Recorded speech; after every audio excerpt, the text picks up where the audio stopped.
चलिए तो शांति बैठिए। आज हम लोग शुरू करते हैं हिस्ट्री का लेक्चर नंबर 3 चैप्टर नंबर 4। नाम है विचारक, विश्वास और इमारतें। इसमें कल हम लोगों ने बौद्ध धर्म और जैन धर्म को देख लिया था, तो जिससे पूछेंगे वो जवाब देगा। मैया तू जवाब दे। तो गौतम बुद्ध के बचपन में क्या नाम होले?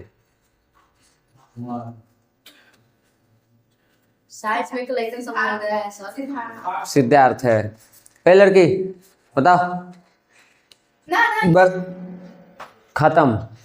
वर्धमान के पिता के क्या नाम था?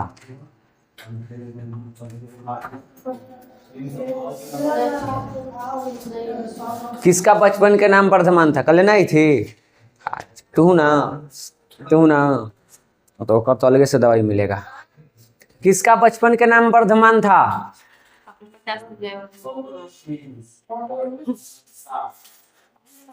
ना पता।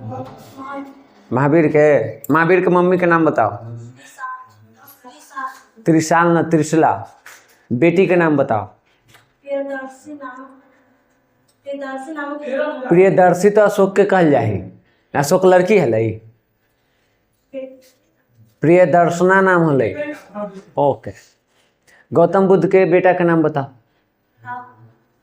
पत्नी के नाम?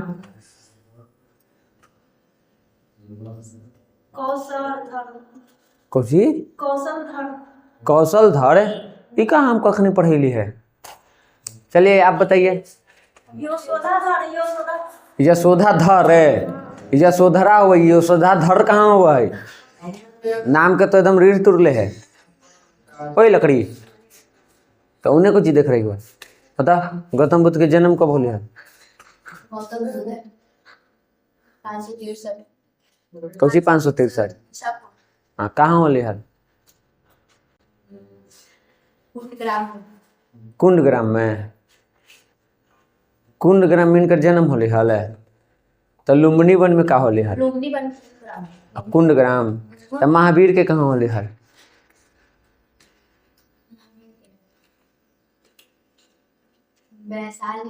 पावापुरी में। अच्छा, तो नालंदा में कौन सी है? बस हो गया काम। फाइलन हो गया। तो खोल किताब खोल। इसे खोल ले रुका ना। खोल। हाँ आओ खोल। एकदम जहाँ पढ़ी थे वहाँ खोल दे। बंद कर दे। पागले हैं एकदम। तो वही ला पिट दे उतरा हम। हाँ यहाँ से तो हम बताओ। ई में कन्ने बुद्ध भगवान के फोटो हुई या कन्ने महावीर के ही? खोज के बताओ चैप्टर में। वो महावीर हथी न तोरा से कहलथुन है आगे। ये गौतम बुद्ध हथी न। दोनों से भेंट कैले हैं। गौतम बुद्ध के बचपन में का नाम हले? तो एक झापट। सिद्धार्थ है। तो महावीर के बचपन में का नाम हले? नहीं पता? चलिए आप बताइए हमको। जब गौतम बुद्ध घर त्याग करके गए तो उस घटना को क्या कहते हैं? घर त्याग के गए? हाँ, महाभिष्क्रमण। हाँ, जब पहला उपदेश दिए तो उस घटना को क्या कहते हैं? पहला उपदेश है धर्म चक्र प्रवर्तन। मर गए तो उसको क्या कहते हैं? महापरिनिर्वाण। कहाँ मरे थे? कुशीनगर। कहाँ है कुशीनगर? हाँ जी, नहीं बताए हैं। तो इहो ना बताया। पहला उपदेश कहाँ दिए थे? सारनाथ कहाँ है? कुशीनगर ना बतैली है। निकाली कल है वाला हम। चलिए इधर आइए। अब आज हम लोग देखते हैं सबसे पहला टॉपिक बुद्ध की शिक्षा और उपदेश कि वो क्या उपदेश देते थे। सबसे पहले देखो, ये जितनी भी जानकारी है बौद्ध धर्म के वो हमें मिलेगा कहाँ से? तो जो बौद्ध ग्रंथ की किताबें हैं, ग्रंथ हैं, उसी से हम लोगों को इसकी जानकारी मिलेगी।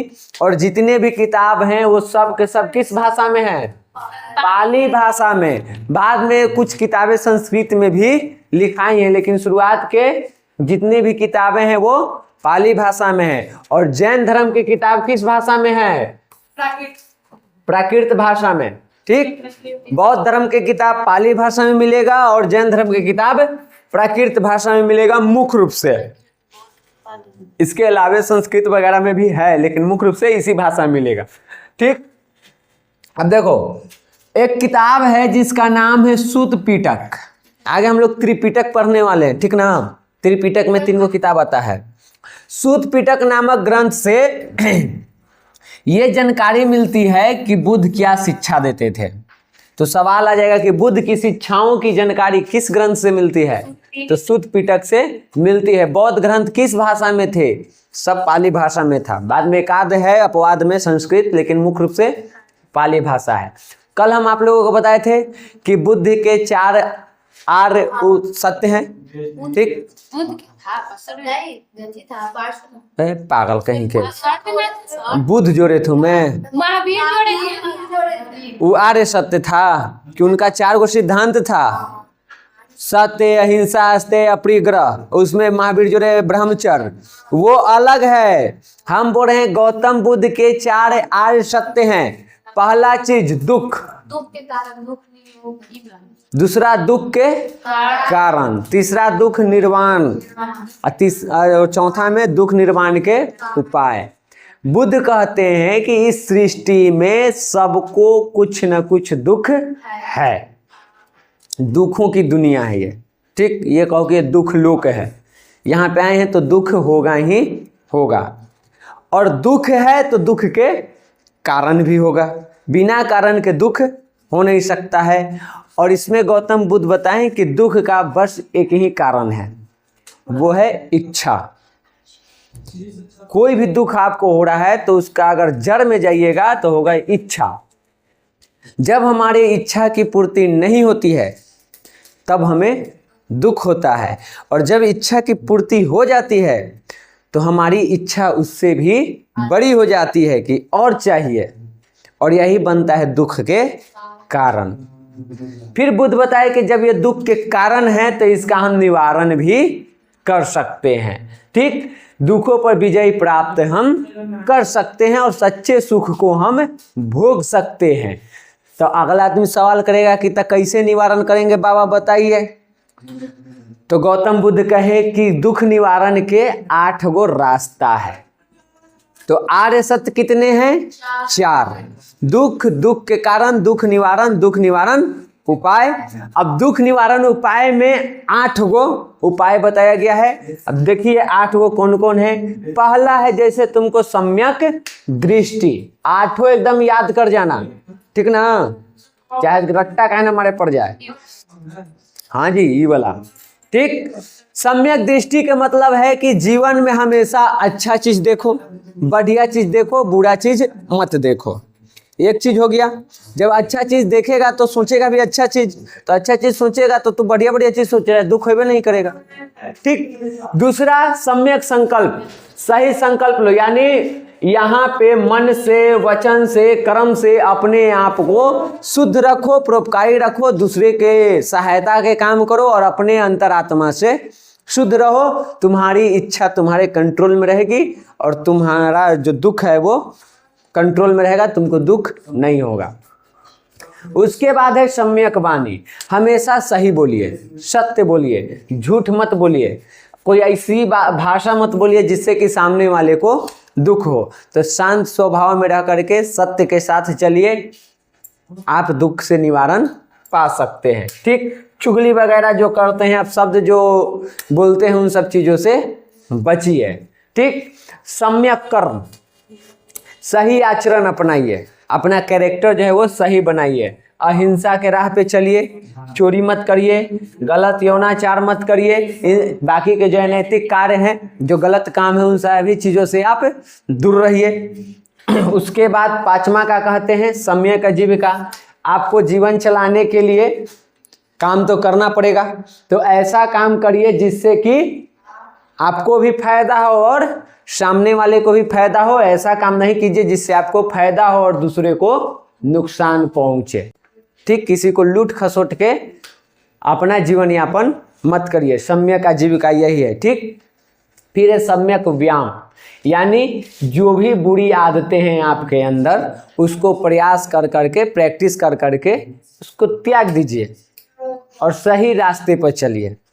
सम्यक स्मृति का मतलब है जागरूक रहिए, सतर्क रहिए और सजग जीवन जिए, बच के रहिए चीज़ों से, ठीक। कहीं भी कोई भी कुछ बोल रहा है तो वहाँ पे आपकी मानसिक डेवलपमेंट इतना हो जाना चाहिए कि आप उसमें पकड़ ले कि ये मेरे साथ धोखेबाजी कर रहा है या सत्य बोल रहा है। इस लेवल तक अपने आप को तैयार रहिए। अब इसको समझ में ना आता है, इसे समझिए कि हर साल हमने के नेता आता है, बोका बना के चला जाता है। तो आप क्या रहिए, सतर्क रहिए, जागरूक रहिए। अब वहाँ एक एग्जाम्पल बताए समझने के लिए, तो उसी प्रकार से हर चीज़ में आपको क्या रखना है, सम्यक स्मृति, यानी हमेशा जागरूक रहना है और सतर्क रहना है। सम्यक समाधि, अपने आप को एकाग्रता में रखिए, अकेलेपन में रखिए, ठीक, एकांत में। और जब एकांत में रखिएगा तो ध्यान करिएगा, अपने मन को केंद्रित करिएगा, अपने बारे में सोचिएगा, खुद को समझिएगा और तब जा करके आप अपने आप को जान पाइएगा, आपका आत्मज्ञान बढ़ेगा और आप सही रास्ते पर शायद चल सकते हैं, शायद का कन्फर्म चल सकते हैं। अगर ये सारी चीज़ें आप करें, एकाग्रता में रहें और सही तरीके से अपने ऊपर काम करें, सोचे अपने बारे में, तो ये सब चीज़ें करके आप आत्मज्ञान प्राप्त कर सकते हैं। जैसे ही आत्मज्ञान होगा आपको इच्छा पर कंट्रोल करने आ जाएगा, इच्छा को अपने कंट्रोल में रखिएगा और दुख से बच जाइएगा। कभी अकेले में बैठ के सोचिएगा कि गौतम बुद्ध जो ये बोले हैं कि दुख का सबसे बड़ा कारण है इच्छा। अब तुम अपने जीवन में देखना जाके हमको दुख कब कब हुआ और दुख के जड़ ढूंढना है, क्यों हमको ये दुख हुआ है, मिलेगा तुमको इच्छा के पूर्ति नहीं हुआ, दुख हो गया। हम चाह रहे हैं कि हमारे सब लड़कन पैसा दे देता, खूब मन लगा के पढ़ता है, इतना नंबर ला के देता, नहीं लाया, दुख हुआ। क्यों हुआ, हम इच्छा जगाए थे, नहीं पूर्ति हुआ। इच्छा जगाए कि 20 लड़कन है, 50 हो जाता, नहीं हुआ, दुख होगा। अगर 50 हो जाएगा तो वहां पे शांत नहीं होंगे, 100 हो जाता, 100 से 1000 हो जाता, और जिस दिन 1000 नहीं होगा दुखी हो जाएंगे। समझ गई। तो वो परिस्थिति है। जब पहली बार तो लोग क्या पढ़ाना शुरू किए थे तो ये सोचते थे कि 300 रुपया मिलता है, मोबाइल रिचार्ज हो जाता, 10 लेकिन मिलता तो 3000 हो जाता। 300 रुपया का मोबाइल रिचार्ज करते, कुछ पैसा ये उन्हें घरे दे देते, कुछ पैसा उधर देते, ये काम कर लेते, 4000 5000 कमा लेंगे तो हमारा जीवन चल जाएगा। आज उसके जगह 30,000 40,000 हो गया है।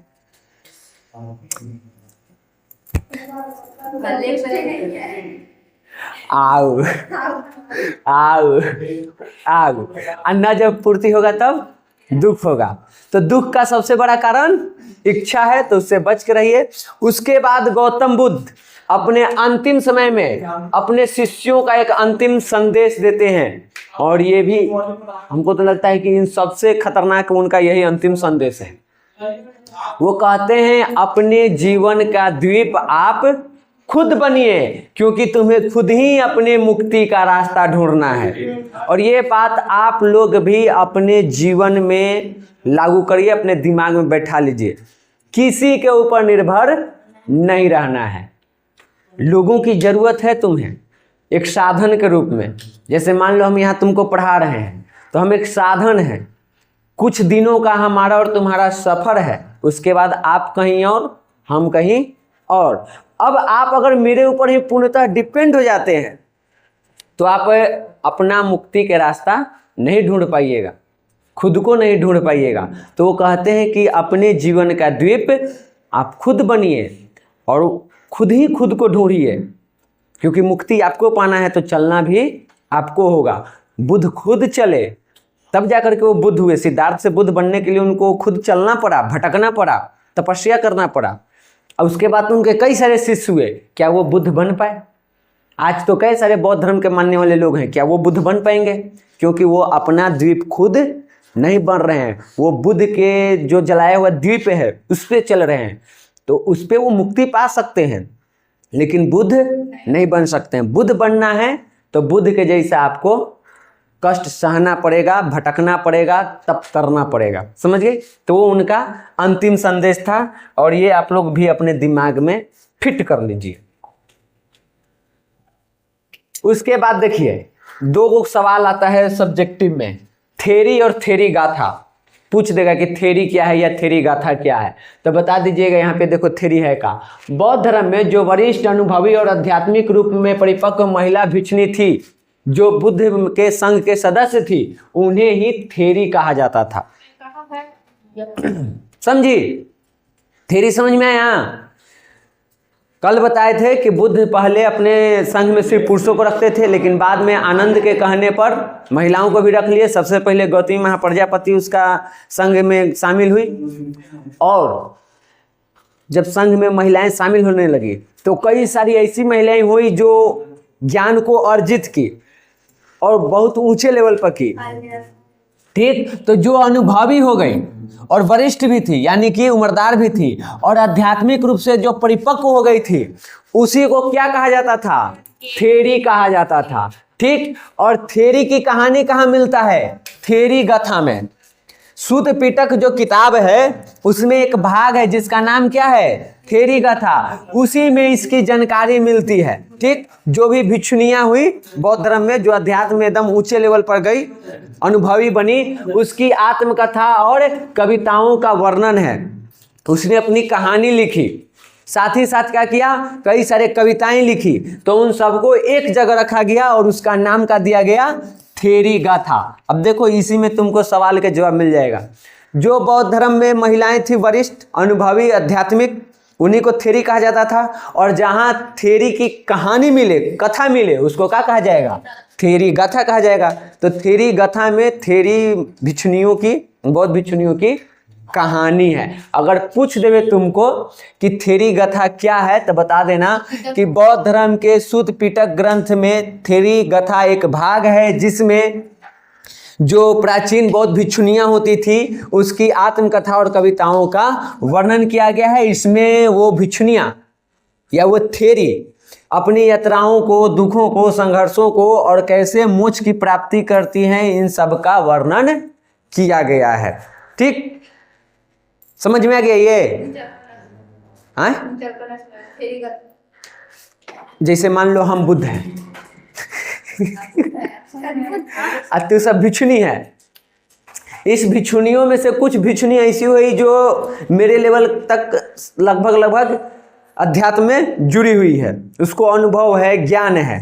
ठीक, तो वो जब मेरे लेवल के हो जाएगी तो जैसे हम उपदेश दे रहे हैं, कुछ कर रहे हैं, वो भी अपना देने लगेगी और उसको भी वो लिखने लगेगी। तो जहां पे वो लिखी उसी को क्या कहा जाता है? थेरी गाथा। जो अनुभवी हुई, मान लो इसमें से ये तीन गो जो है वो अनुभवी हो गई, ठीक, आध्यात्मिक हो गई, एकदम मेरे जैसा, तो इस तीनों को कहा जाएगा थेरी। अब ये तीनों अपनी कहानी लिखेगी तो उस कहानी को कहा जाएगा थेरी गाथा। कहानी में क्या लिखेगी? अपना जीवन शुरुआत से, जहाँ से याद आएगा वहाँ से लिखेगी, कैसे मेरा जीवन था, संघर्ष किए, कष्ट सहे, हंसे, रोए, पूरी कहानी को वो लिखेगी। कैसे ज्ञान की प्राप्ति की, कैसे यहाँ तक पहुँची, तो उस पूरे कहानी को ही क्या कहते हैं? थेरी गाथा। यानी थेरी गाथा में बौद्ध भिक्षुणियों की कहानी है। इतनी है, समझ गई? थेरी गाथा में किसकी कहानी है? ऑब्जेक्टिव तुमको बन सकता है कि बौद्ध भिक्षुणियों की कहानी किसमें है? नीचे 4 गो ऑप्शन दे देगा, तो थेरी गाथा में है। समझ गई? अब देखिए, बुद्ध तो उपदेश देते थे, लिखते उखते तो थे नहीं, लेकिन बाद में साहित्यिक विकास होगा, कई सारे बौद्ध ग्रंथ लिखे जाएंगे। कब कब लिखे जाएंगे सो देखो। पहला बार जब बौद्ध संगति होगा, जो कि करवाएगा अजात शत्रु, आगे वो सब हम दिखाएंगे, तो उसमें बुद्ध के जो 2 प्रिय शिष्य थे, एक का नाम था आनंद और दूसरे का नाम है उपाली। तो आनंद ने सूत पिटक का यहाँ पे पढ़ने का काम किया, यानी सूत पिटक को पढ़ा, उसमें जो भी उपदेश है उसको पढ़ा, और यहाँ पे जो उपाली है वो विनय पिटक को पढ़ा था। ये चीज समझ में आया? बुद्ध के निर्वाण के बाद, यानी जब बुद्ध मर गए, मृत्यु को प्राप्त हो गए, उसके बाद अजात शत्रु ने राजगीर में बौद्ध संगति करवाई। हाँ, पहली बार वही हुआ था। ठीक, टोटल 4 को तुम लोगों को याद रखना है, 4 आज बताएंगे। चौथा कनिष्क करवाया है, दूसरा कालाशोक करवाया है, तीसरा ये करवाया है, क्या नाम है, अशोक। पहला अजात शत्रु राजगीर में, दूसरा कालाशोक, कालाशोक राजा है वैशाली में, तीसरा अशोक पाटलिपुत्र में, चौथा कनिष्क जम्मू कश्मीर में। समझ गए? जम्मू कश्मीर है मैया, हो गया क्लियर। अब यहाँ पे आए, पहला में हुआ क्या था, पहला बौद्ध संगति में जो कि अजात शत्रु करवाया, उसमें बुद्ध के 2 शिष्य था, आनंद और उपाली। तो आनंद ने सूत पिटक का पाठ किया, सूत पिटक वहाँ पे पढ़ा, और उपाली ने विनय पिटक को पढ़ा। सूत पिटक में क्या है, धर्मों का उपदेश है, और विनय पिटक में बताया गया है अनुशासन। अगर आप बौद्ध धर्म में हैं तो आपको कौन कौन से नियमों का पालन करेगा। तब पूछेगा कि अनुशासन संबंधी नियम किस ग्रंथ में है, विनय पिटक में है, ठीक ना। सूत पिटक वाला भी तुम लोगों को हम बताए हैं, ठीक। यहाँ पे देखो पीछे, यहाँ पे तुम लोग को ना जी पहले पेज में बताए थे, पहले में बताए थे, बेईमानी वाला काम हम ना करी। देखो सूत पिटक में क्या बताया गया है, बुद्ध के शिक्षाओं का, यानी जो बुद्ध उपदेश दिए हैं उसको कहाँ रखा गया है, सूत पिटक में। और अगर आप बौद्ध धर्म अपनाते हैं तो आपको कौन कौन से यहाँ पे नियम मानने होंगे, वो कहाँ लिखा हुआ है, विनय पिटक में। तो सूत पिटक में बुद्ध के उपदेश है, और विनय पिटक में बताया गया है कि कोई व्यक्ति अगर बौद्ध धर्म अपनाता है तो कौन कौन से नियम को उसको पालन करना होगा। समझ गए? तो ये बताया गया है, इसी का पाठ किया था आनंद और उपाली प्रथम बौद्ध संगति में। फिर दूसरी बौद्ध संगति जो हुई, जिसको कि करवाने वाला कालाशोक है, तो इसमें पहला बार ये हुआ कि बौद्ध धर्म जो है वो बट गया 2 भागों में, ठीक। एक स्थिरवादी था, यानी जो कठोर अनुशासन को मानता था, ठीक, और एक था महासंघिक जो थोड़ा सा कम कठोर, यानी लचीला, ना तो ज्यादा कठोर है ना तो ज्यादा आसान है, उस नियम को मानता था। तो ऐसे करके बंट गए, बुद्ध चले गए हैं तो जो लोग हैं उन्हीं के बीच की लड़ाई है। तो दूसरी बौद्ध संगति में एक भाग ऐसा हुआ, यानी लोगों की एक ऐसा संगठन था जो बुद्ध के कठोर अनुशासन को मानते थे, उसके समर्थक थे, और एक ऐसा संगठन था जो मानते थे कि नहीं, जो नियम है वो थोड़ा उदार होना चाहिए, थोड़ा और कम कठोर होना चाहिए, यानी कि लचीला होना चाहिए। तो ऐसे करके ये दूसरी बौद्ध संगति में हुआ। तीसरी बौद्ध संगति में सबसे बड़ा काम का हुआ, अभिधम्म पिटक का यहाँ पे रचना किया गया, और तीसरी बौद्ध संगति कौन करवाया था, अशोक, ठीक। अब देखो इन्हीं तीनों किताबों को मिला करके कहा जाता है त्रिपिटक। MVVI क्वेश्चन है, याद कर लेना, सब्जेक्टिव के लिए भी ऑब्जेक्टिव के लिए भी, ठीक। सब्जेक्टिव में पूछ देगा कि त्रिपिटक के नाम लिखें, तो लिखना है विनय पिटक, सूत पिटक और अभिधम्म पिटक। ऑब्जेक्टिव में पूछ देगा इनमें से कौन त्रिपिटक है, तीनों ऑप्शन देके नीचे इनमें से सभी दे सकता है, या कोई एगो या 2 भी दे सकता है। समझ गए? तो ऑब्जेक्टिव और सब्जेक्टिव दोनों के लिए आपको ये इंपॉर्टेंट है। त्रिपिटक में बौद्ध धर्म के 3 किताब आते हैं, विनय पिटक, सूत पिटक और अभिधम्म पिटक। अगर पूछा कि त्रिपिटक के नाम लिखें तो लिख देना कि त्रिपिटक के नाम निम्नलिखित हैं, तीनों के नाम डाल देना। अगर पूछ दिया त्रिपिटक क्या है, तब उसमें थोड़ा सा चेंज करना पड़ेगा, लिखना कि त्रिपिटक बौद्ध धर्म के 3 ग्रंथ हैं जिनका नाम इस प्रकार है, विनय पिटक, सूत पिटक, अभिधम्म पिटक।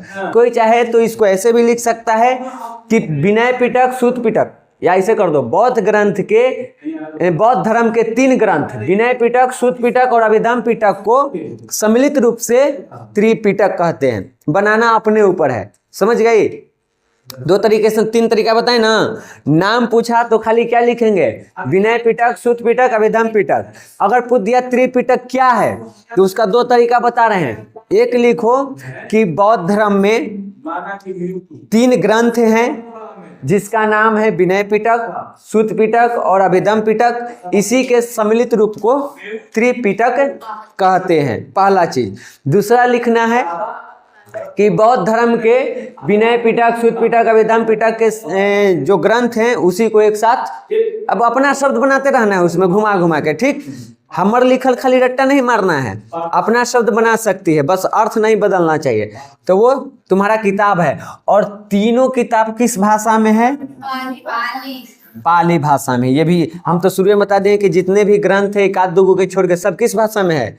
पाली भाषा में। ये क्लियर हो गया, त्रिपिटक क्लियर। तो तनी त्रिरत्न बताओ तो कौची था?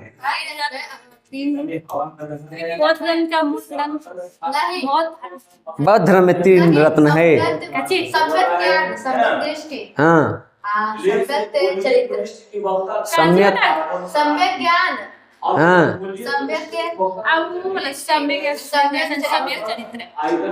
कौन धर्म में है? महावीर जैन धर्म। आगे देखो इधर, हमरो कंफ्यूज हुआ था ऐसा। अब देखिए फिर हुआ चौथी बौद्ध संगीति, और चौथी बौद्ध संगीति में सबसे बड़ा घटना हुआ। बौद्ध धर्म दो भाग में पूरी तरह से बंट गया। एक हो गया हीनयान, एक हो गया महायान। हीनयान वो था जो धर्म स्वरूप के समर्थक था, यानी मूर्ति पूजा को नहीं मानता था, और महायान वो था जो बुद्ध की मूर्ति पूजा को मानता था।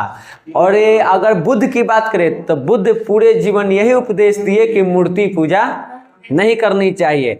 और जब बुद्ध का निर्वाहन हो गया तो सबसे पहले बुद्ध की ही मूर्ति बना दिया। अब पूरी जिंदगी वो क्या सिखाएं मुझे नहीं पता। जो काम वो करने के लिए विरोधी थे वही काम किया गया, बुद्ध का ही मूर्ति बना दिया गया। ये हम बुद्ध से ज्ञान लिए थे, ये हम बौद्धिस्ट हैं, समझ गई? तो ये है। तो देखो अगर देखोगे तो बौद्ध धर्म बटा है ऐसे दो बार। बौद्ध धर्म दो बार बटा है मैया। एक बार बंटा चौथी बौद्ध संगीति में, कौन कौन? हीनयान और महायान। और एक बंटा था तुमको दूसरी में ही। दूसरी जब हुआ था तो एक का नाम था अस्थिरवादी ने और एक का नाम था महासांघिक। इन दोनों में अंतर है। अस्थिरवादी में क्या था? कठोर नियमों को मानना, और महासांघिक में क्या था? लचीले नियम को मानना। और चौथी बौद्ध संगीति हुई तब बना हीनयान और महायान। हीनयान में क्या था? धर्म को मानना, मूर्ति को नहीं मानना। और महायान वाले क्या थे? धर्म के साथ साथ बुद्ध की मूर्ति को भी मानते थे। और इसके बाद बुद्ध का मूर्ति बनना शुरू होगा, और दो शैली में बनेगा, गंधार शैली और मथुरा शैली। आगे हम उसको पढ़ेंगे, जितनी भी मूर्तियां बनेंगी, और तस्वीर भी तुम्हारे बुक में उसका मिलेगा। तो ऐसे करके ये हीनयान और महायान में बंट गया था। उसके बाद देखिए आगे चल करके सम्राट अशोक, पिछले चैप्टर में हम तुम लोगों को बता दिए हैं कि सम्राट अशोक के दो गो बाल बुतरू है, महेंद्र और संघमित्रा। और उन दोनों को बौद्ध धर्म के प्रचार प्रसार करने के लिए कहाँ भेज दिया था? श्रीलंका। और फिर श्रीलंका में बौद्ध धर्म के प्रचार प्रसार हुआ तो श्रीलंका में भी कुछ किताबों की रचना की गई। कौन कौन? दीपवंश, महावंश और अशोकावदान। अशोकावदान समझी?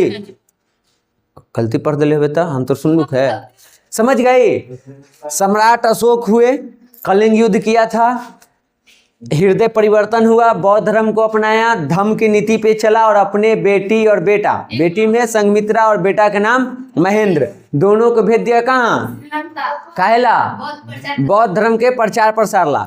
अब श्रीलंका में बौद्ध धर्म के प्रचार प्रसार हो गया तो उसके बाद वहां पे बौद्ध धर्म के 3 किताब लिखे गए, दीपवंश, महावंश और अशोकावदान।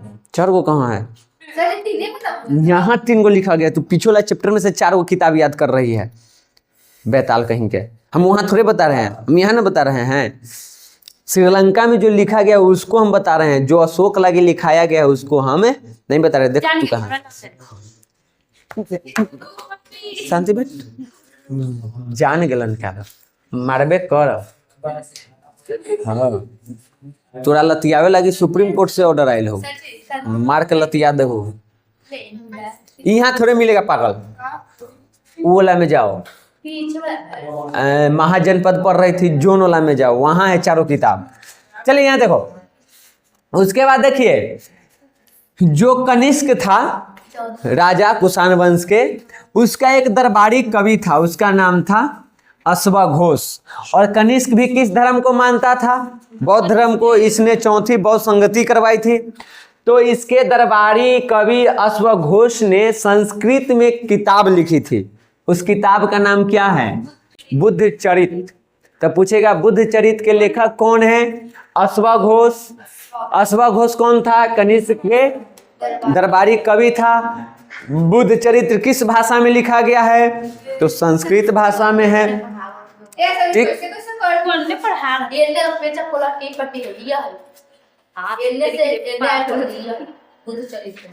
पीछे आप इकाई है लिख लेता मोटा में मोरम व मौर्य जयव दीप वंश महावंश।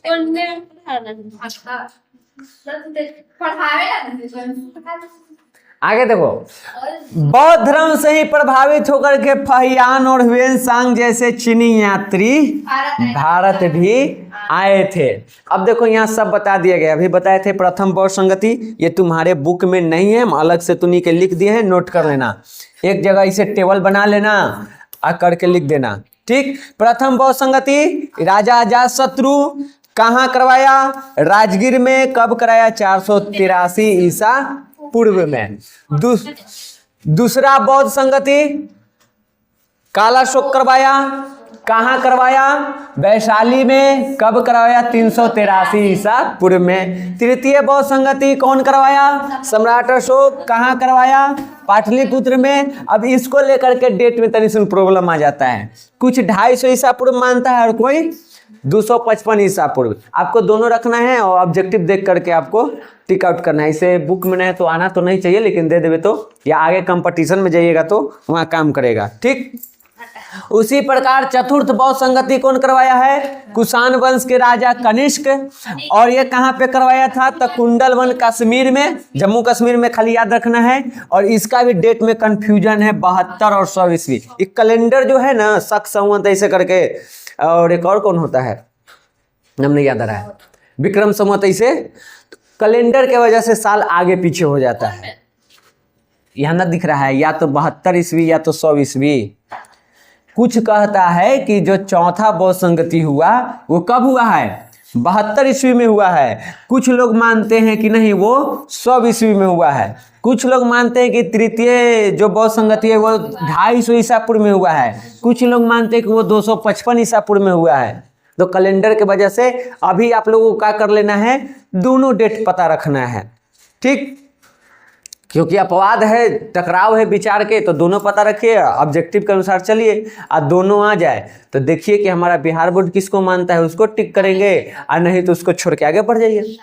बाकी के तो हमारे पास अभी बचे ही हुए हैं, उसको छोड़ देंगे एग्जाम में। समझ गई?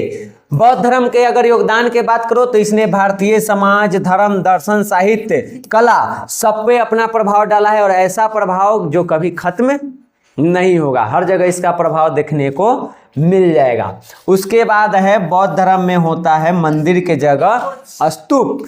तो स्तूप पहले से था, पता नहीं था। तो स्तूपों की खोज कब हुई? तो सबसे पहले जो स्तूप मिला वो मिला 1818 ईस्वी में। कहाँ मिला? मध्य प्रदेश के भोपाल जिले में, और उसका नाम का है सांची का स्तूप। सवाल पूछेगा सांची का स्तूप कहाँ है? भोपाल में है, मध्य प्रदेश में है। ठीक। कब खोज हुआ? 1818 में। इसकी जानकारी हमें कहाँ से मिलती है? तो भोपाल में एक महिला नवाब थी, यानी रानी थी, उसका नाम था शाहजहां बेगम। वो कब से कब तक थी वो भी दिया गया, 1818 से 1901 इनका शासनकाल था। ठीक। तो हाँ, इतना इनका समय रहा। तो शाहजहां बेगम की अपनी एक आत्मकथा, एक किताब है, उस किताब का नाम है ताज उल इकबाल तारीख भोपाल। ऐसे कहो तो भोपाल का इतिहास है। ठीक ना? नाम है ताज उल इकबाल तारीख भोपाल। ये आत्मकथा है, किसकी है? भोपाल की एक महिला नवाब है जिसका नाम है शाहजहां बेगम।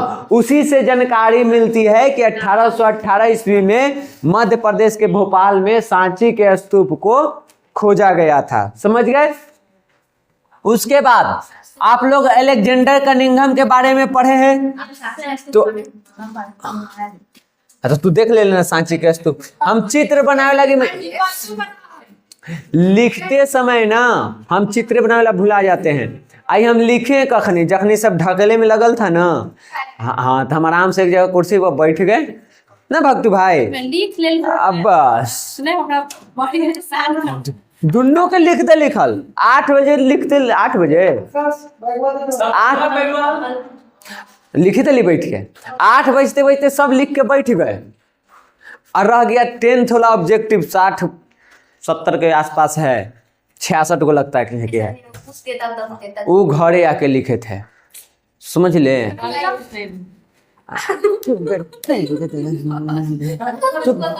हाँ?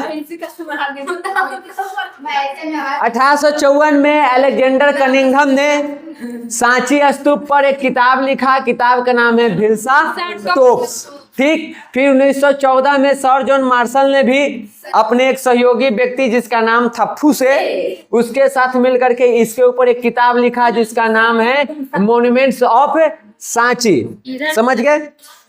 तो सवाल पूछ देगा भिल्सा टॉप्स किसने लिखा है, मॉन्यूमेंट्स ऑफ सांची किसने लिखा है? इसी में है और कहाँ है। उसके बाद 1889 में सांची स्तूप को विश्व सांस्कृतिक धरोहर में स्थान मिल गया।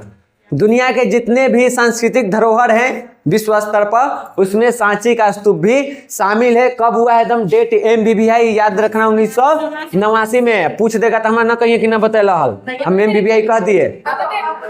उसके बाद एक और मिला स्तूप। वो कहाँ मिला? तो वो मिला आंध्र प्रदेश के गंटूर जिले में कृष्णा नदी के किनारे।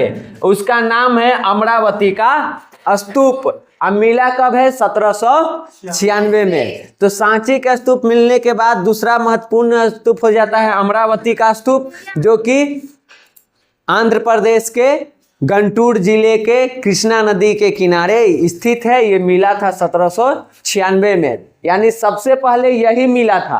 कौन? अमरावती का स्तूप। ठीक। ये मिला 1818 में। उससे पहले कौन मिला था? अमरावती का स्तूप। और जो भी खोजकर्ता थे मैंकनिन जैसे करके उसमें कुछ नाम होगा तो उन लोगों को लगा था कि सबसे बड़ा है, लेकिन ये सबसे बड़ा नहीं था। उससे भी बड़ा कौन निकल गया? ये निकल गया सांची का स्तूप। समझ गए? हाँ। अब थोड़ा सा ये 1854 में गंटूर के तत्कालीन जो कमिश्नर थे वहां के देखरेख करने वाले जिनका नाम था एलियट, उन्होंने इस जगह की यात्रा की थी। हाँ, इसमें ये हो गया। और उसके बाद आप लोगों के लिए ये हम आप लोगों को करवा दिए हैं पहले चैप्टर में। भारतीय पुरातत्व संरक्षण की स्थापना कब की गई थी? 1861 में। क्यों किया गया है? जो भी प्राचीन काल के जो भी स्थल हैं, स्मारक हैं, जो भी जगह है उसका संरक्षण करने के लिए, उसके देख रेख करने के लिए 1861 में भारतीय पुरातत्व संरक्षण की स्थापना की गई थी। और इसी के निर्देशक बने थे 1875 में कौन? अलेक्जेंडर कनिंघम, जिन्हें पुरातत्व के पिता भी कहा जाता है भारत में। इसके अलावा 1888 में एक नियम भी बना था जिसका नाम है भारतीय निधि अधिनियम। किस लिए? पुराने स्मारकों, स्थलों और पुरावशेषों की सुरक्षा के लिए ये दो काम किया गया था। तो आज के क्लास में आप लोगों को इतना ही था। बचा खुचा हम कल देखेंगे। ठीक है।